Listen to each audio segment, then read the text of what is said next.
Entonces que había, que en el aire pues había infinidad de microbios y estos eran los causantes de un sinfín de enfermedades. También vimos también, por ejemplo, que no todos los microbios eran malos, como por ejemplo aquellos microbios que convertían o que llegan a hacer la levadura, ¿verdad? Por ejemplo, en el proceso del trigo para llegar a hacer cerveza o cebada, creo que es, para llegar a hacer cerveza. Los lactobacilos era de lo que hablábamos, que por ejemplo estos microorganismos ayudan, por ejemplo, cuando ya la leche, el proceso de la leche ya cuando se corta para poder llegar a ser yogur, ¿verdad? También hablábamos, por ejemplo, que se realizaron ya una cirugías o antisépticas, en la cual ya se podía dar un cuidado o una mayor atención hacia las personas que iban a ser sometidas a ellas. También habíamos hablado referente a las primeras vacunas, ¿verdad? Y sobre todo el descubrimiento de los virus, así brevemente.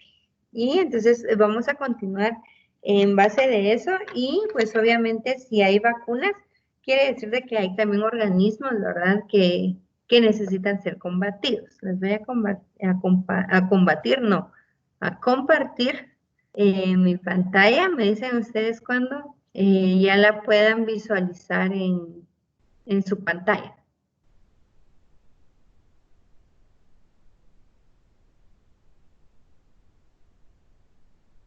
¿Ya la pueden visualizar?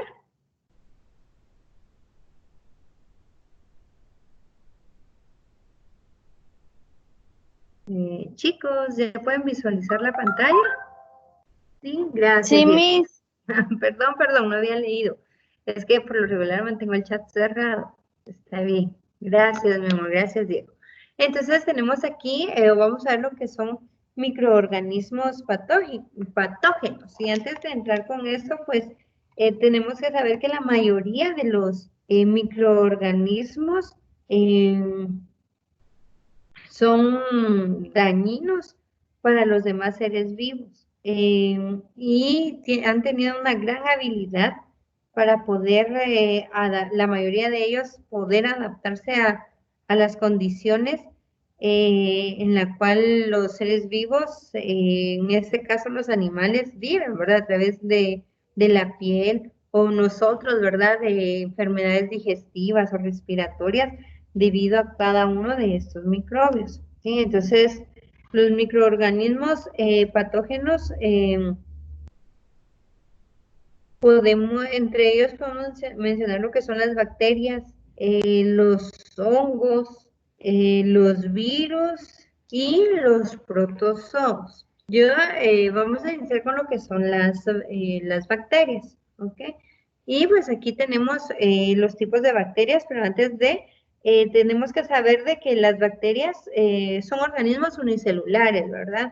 Y como tal, no suelen medir mucho, por lo mismo es que se necesita un microscopio para poder observarlas.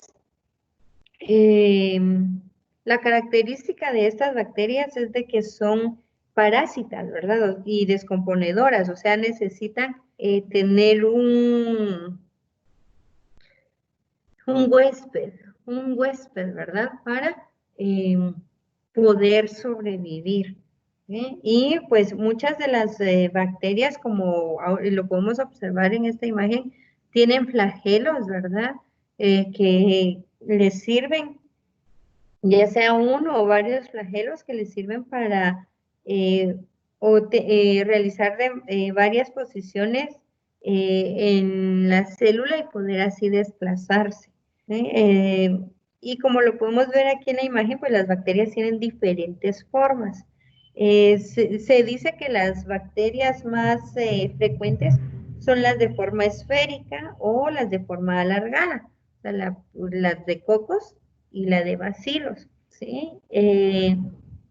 Estas bacterias que, como les decía, que son redondas, pues reciben el nombre de cocos, y las que tienen la forma alargada se llaman bacilos, pero también vamos a encontrar los que son espirilos, y son los que por característica van a tener un flagelo, ¿verdad? Esta tiene su flagelo, este tiene pequeños, pero son flagelos, ¿verdad? Que son los que les ayuda a poder realizar su movimiento. Es bien característico saber que las bacterias pueden vivir en diversos lugares, como les mencionaba, la piel de los animales, como también en el agua, en la tierra, incluso pueden estar suspendidas en el aire y también dentro de otros seres vivos. ¿Sí? Las bacterias sufren algo muy curioso que es la transformación. ¿Quién puede ver la imagen y decirme qué sucedió? Primero quiero saber si la pueden leer.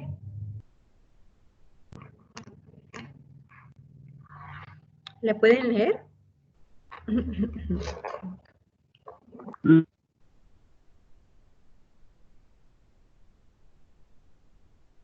No, se las voy a leer, pero sí la pueden ver. Es sobre una guerra bacteriológica.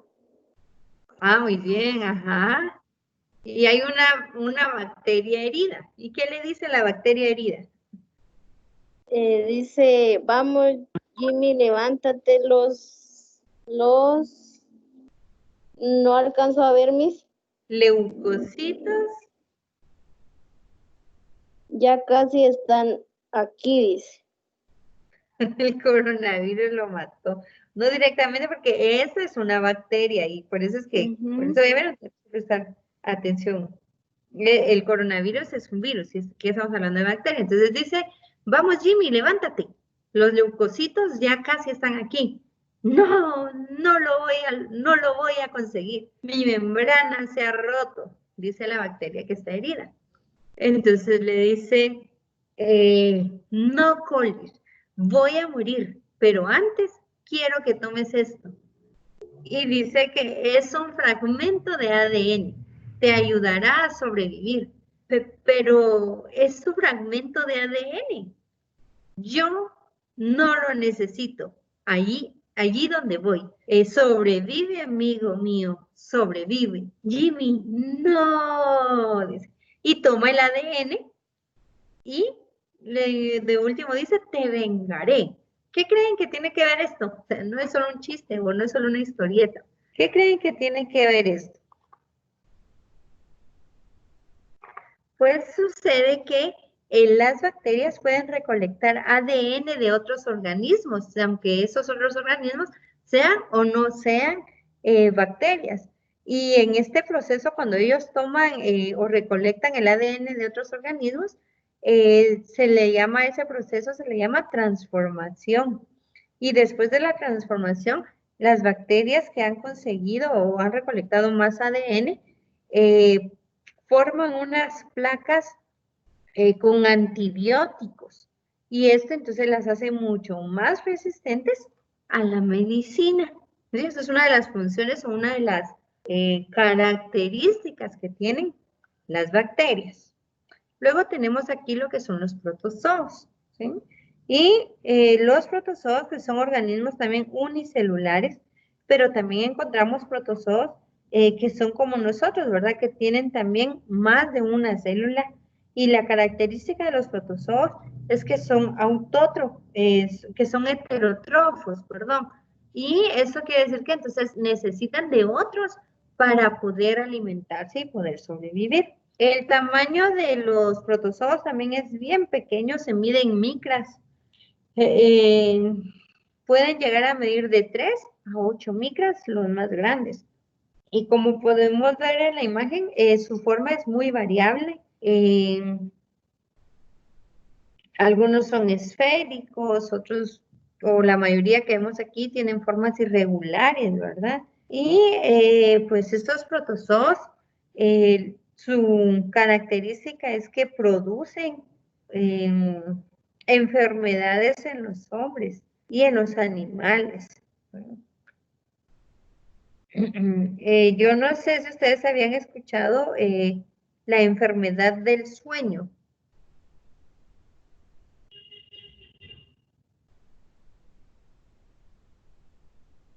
No, bueno, la van a buscar. La van a buscar. Enfermedad del sueño, ¿en qué consiste? ¿Ok?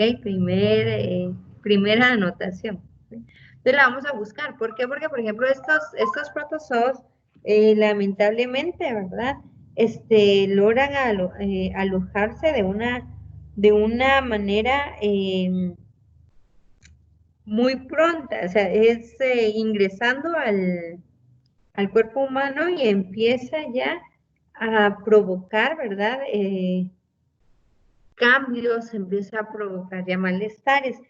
Un otro protozoo, por ejemplo, que yo creo que quizás de él sí hemos escuchado o se han escuchado es, por ejemplo, las amebas. Creo que todos en algún momento nos hemos enfermado de amebas porque o no nos lavamos la mano o porque solo compramos a la carrera y no cuidamos eh, las medidas de higiene X, ¿verdad? Qué sé yo.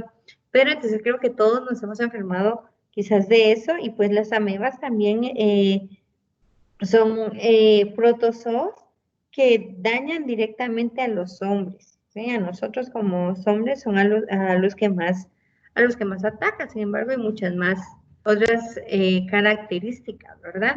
Y pues aquí tenemos algunas de las clasificaciones de los protozoos. Dice que son de clase flagelados, o sea que presentan flagelos. Y el flagelo es una estructura alargada y permanente, y generalmente en números de uno o dos o un poco más, dice. Y aquí pues lo teníamos, ¿verdad? Que el tripanosoma es el responsable de la enfermedad del sueño y que es transmitido por la picadura de la mosca tropical. Luego tenemos la clase de siliciados que presentan silicios, y esas son estructuras similares a los flagelos, pero cortitos, ¿sí? Muy numerosos. Y tenemos aquí, por ejemplo, el paramecium, que es nadador, y la vorticela, que vive fija. También tenemos la otra clase, que es los rizópodos. Dice que ellos presentan pseudópodos, y que los pseudópodos pues son prolongaciones temporales. Yo no sé si ustedes han visto, por ejemplo, las estrellas de mar, que por ejemplo se les puede caer una de las, que también son pseudópodos, ¿verdad? Se les puede caer una de las extremidades o prolongaciones y no les causa daño, ¿verdad? Sino logran regenerar esa parte. Y los pseudópodos o rizópodos pues tienen esa característica. Y tenemos aquí como ejemplo la ameba y la entamoeba, ¿sí? Que dice que son responsables de la disentería mediana, o sea, cuando nos enfermamos del estómago. Y tenemos la clase de esporozoos. Dice que estos se mueven con simples contracciones del cuerpo, como por ejemplo el plasmodium, que es el responsable de la malaria, o el paludismo, y que pues en su tiempo y aún ahora sigue siendo una de las principales causas eh, de muerte en el mundo, ¿verdad?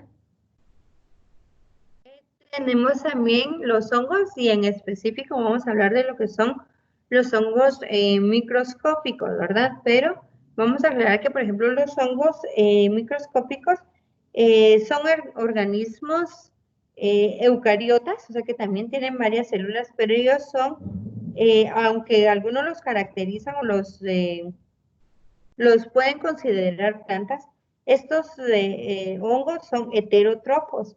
Esto nos indica que entonces también depende de alguien más para poder sobrevivir, y nosotros lo podemos observar en los hongos que vemos en la tierra, ¿verdad? No están directamente en la tierra, tienen que nacer sobre algún modo, sobre algún tronco, sobre algún árbol, buscan otros organismos de los cuales poder alimentarse para poder sobrevivir. Entonces, tenemos que saber que algunos de estos hongos, pues, causan enfermedades, no solamente a nosotros como personas, sino también a las plantas y a los animales. Yo, por ejemplo, tengo aquí en las plantas. Este tipo de hongo se llama tizones, ¿sí?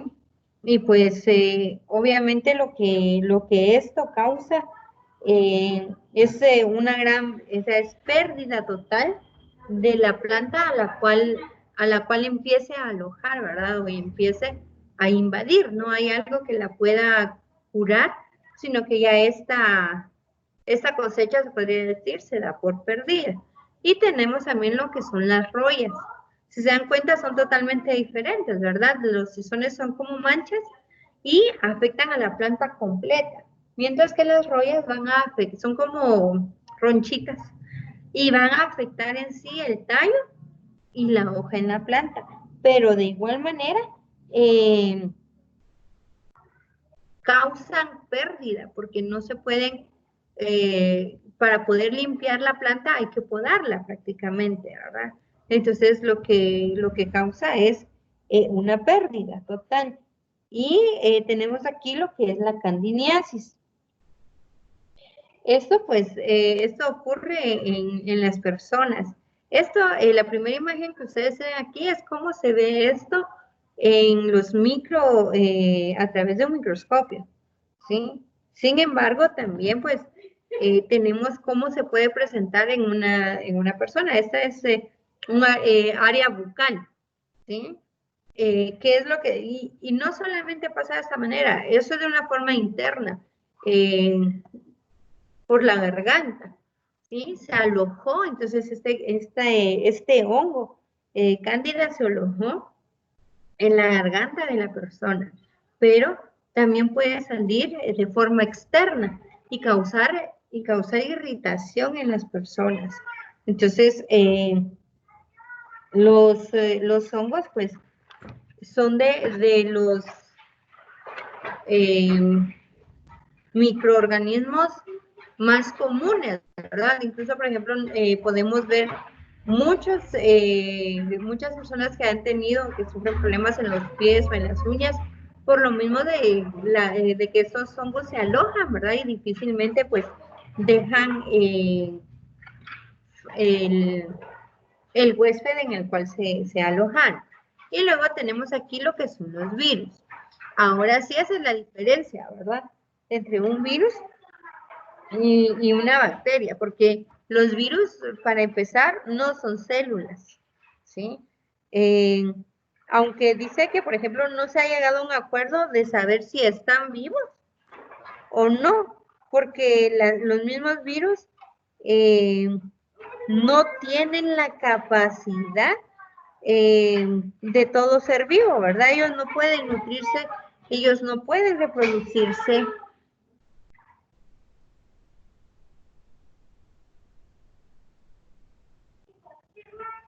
Ellos no pueden reproducirse, ¿verdad? Entonces, eso por lo mismo es de que no se sabe todavía o no los han clasificado al 100 como si son seres vivos o no lo son. Sin embargo, obviamente, pues son muy dañinos y para que ellos puedan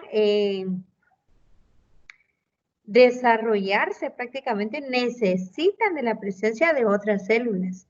Y a las células que llegan a invadir, pues se les llama huéspedes o parásitos obligados, ¿sí? Ya que no es que lo busquen, ¿verdad? O que tengan alguna característica en específico, sino únicamente el virus ve la oportunidad y se aloja. Aquí podemos observar cuál es la estructura del virus. Los tres elementos principales del virus es, ¿dónde está? Aquí está. El genoma, ¿sí? ¿Por qué? Porque dentro del virus, él sí tiene una o varias moléculas de ADN o de ARN. Y esto, pues, nunca puede haber ADN y ARN en un virus. O hay ADN o hay ARN, ¿sí? Y esos pues son o presentan cadenas sencillas que pueden, como lo vemos aquí, ¿verdad? De desplegarse o llegar a plegarse, a formar como un anillo o formar una cadena doble. Y nosotros lo que vemos aquí pues es una cadena doble. También otra de sus partes importantes es la capsida, que si nosotros lo podemos ver es como una cápsula, ¿verdad? Es una cubierta que está hecha de proteínas y que envuelve el genoma, ya sea el ADN o el ARN, ¿verdad? Y pues se encarga de darle protección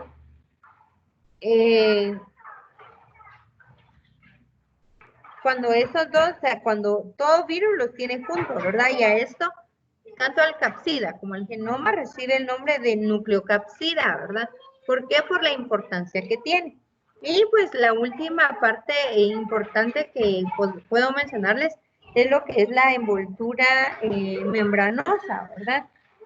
¿Por qué? Porque ella rodea completamente, no solamente al genoma, sino la capsida y el genoma, ¿verdad? Y pues está constituida por una doble capa lípida que proviene de la célula huésped. Recordemos que los lípidos pues, son quienes generan en ellos, ¿verdad? Energía en las células, ¿verdad? Y esa envoltura membranosa dice que absorbe estas capas lípidas de la célula huésped en donde está el virus, ¿sí? Entonces, los virus tienden a fortalecerse a través de la célula huésped. Vamos a ver las clases de virus que existen, ¿verdad? En la clase pasada les había pedido que me buscaran imágenes de algunos en específico. Ya vamos a ver cómo es que les quedó o las características que tiene. Pero entre las clases de virus podemos decir de que depende un poco del huésped que vayan a parasitar, ¿sí? Pueden ser virus bacterianos o bacteriófagos. Pueden ser también, a ver, sí, aquí está. Pueden ser esos virus bacterianos o bacteriófagos y la característica de esos virus pues es su estructura, ¿verdad? Que ellos pues están formados por una cabeza, un cuello y una cola, ¿verdad? Que eso les permite a ellos permanecer o multiplicarse de manera mucho más pronta dentro de su huésped, ¿verdad? Pero también pues vamos a tener o vamos a conocer lo que son virus vegetales y virus animales. La característica de los virus vegetales es de que en su mayoría van a ser redondos, perdón, sí, van a ser redondos y en los virus animales pues va a haber variedad, ¿verdad? Aquí tenemos, por ejemplo, en la imagen, cómo es el virus del ébola y el virus del chikungunya, ¿verdad? Entonces, nosotros podemos ver a simple vista, ¿verdad? Que cada uno de ellos, aunque sean diferentes en su exterior, tienen las mismas características. Su núcleo o su centro, porque no es núcleo, ¿verdad? Su centro está formado por ADN o ARN, que es lo que le da las características a ellos. Y aquí yo tengo el ciclo de los virus. Este virus, yo no sé si ustedes lo vieron en la imagen. ¿Cómo se le llama a este virus?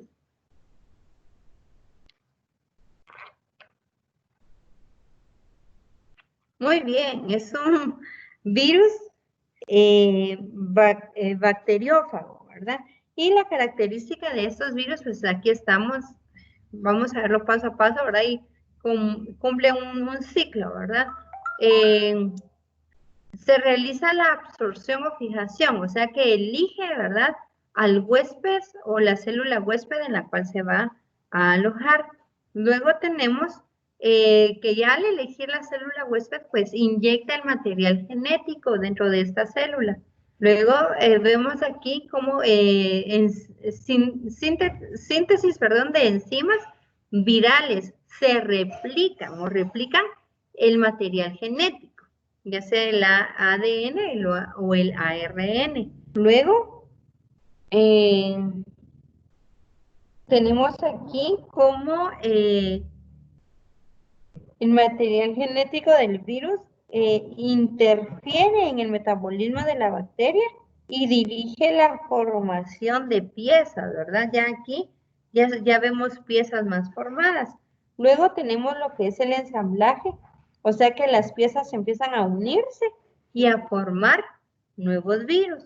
Ya que estas empiezan a unirse y a formar nuevos virus, pues no son expulsadas, sino que los nuevos virus salen por sí solas al exterior, destruyen la bacteria en la cual estaban alojadas y cada uno de esos virus buscan una nueva célula para poder habitarla. Entonces, eso era el tema que teníamos para hoy. Yo no sé si alguno de ustedes tiene alguna duda.